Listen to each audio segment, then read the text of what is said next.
one of the Vinegar Syndrome titles that I bought primarily because of the reputation I've heard from a lot of people that I particularly enjoy watching on YouTube was Malibu High. I knew nothing about it. The cover gave nothing away. The other cover I hear does not represent the movie at all, and it doesn't.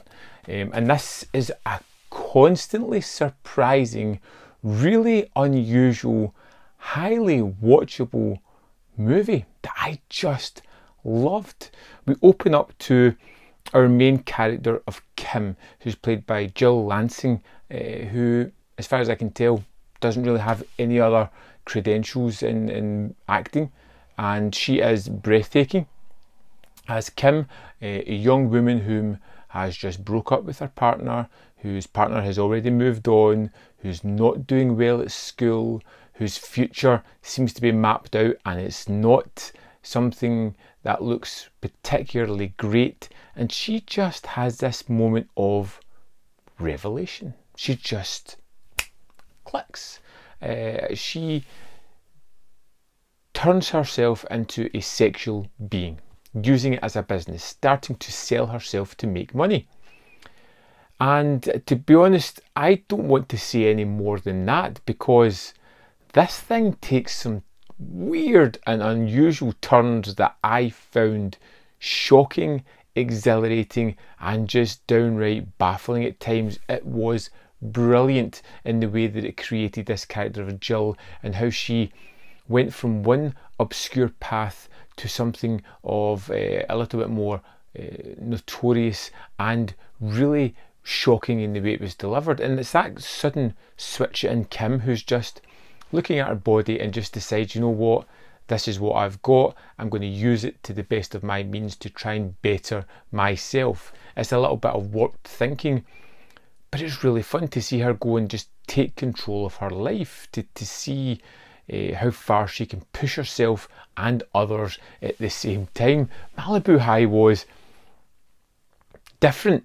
I can't think of another movie at all that is like it, and it's one of those ones where the character is somewhat very interesting to follow, but really hard to agree with a lot of the time. She is vicious in certain times, and other times she seems more fragile in moments as well. So it's a character that you kind of love and hate throughout her actions. You like the fact that she's taking control of her life. You hate the fact the way she just plays down her mother as being responsible for her father's suicide in a shocking triad that just left me aghast, kind of chuckling, and just horrified as well. You need to see it to believe it, and it's just seeing this character on this journey of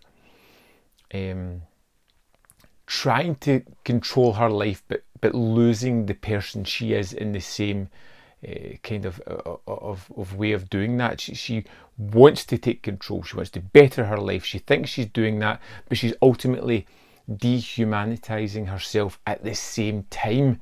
She's stripping away everything that makes Kim Kim.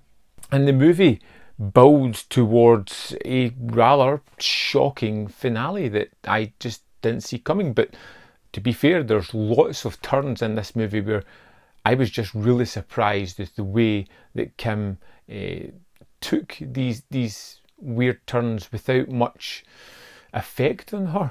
You know, it's just something else to try, and something else that she seems to enjoy while giving some unusual things a try. I'm really trying not to get to the later surprises in this movie, because ultimately I was really shocked by them, and I found them terrific, really terrific. I can't think of another movie that even equates to Malibu High. I think it was really interesting, unusual, wonderfully shot. I think the lead performance and some of the other performances are truly wonderful as well. And just to see this kid who has no future swap it out for another career with no future, but think it's better because there's more cash involved, was just, you know, kind of shocking to see. I'd love to know your thoughts on Malibu High. If you've seen it, I hope you have. If you haven't, I hope I've encouraged you to check it out. I'd love to know your thoughts. Let me know in the comment box, and I'll see you next time on Man v Film.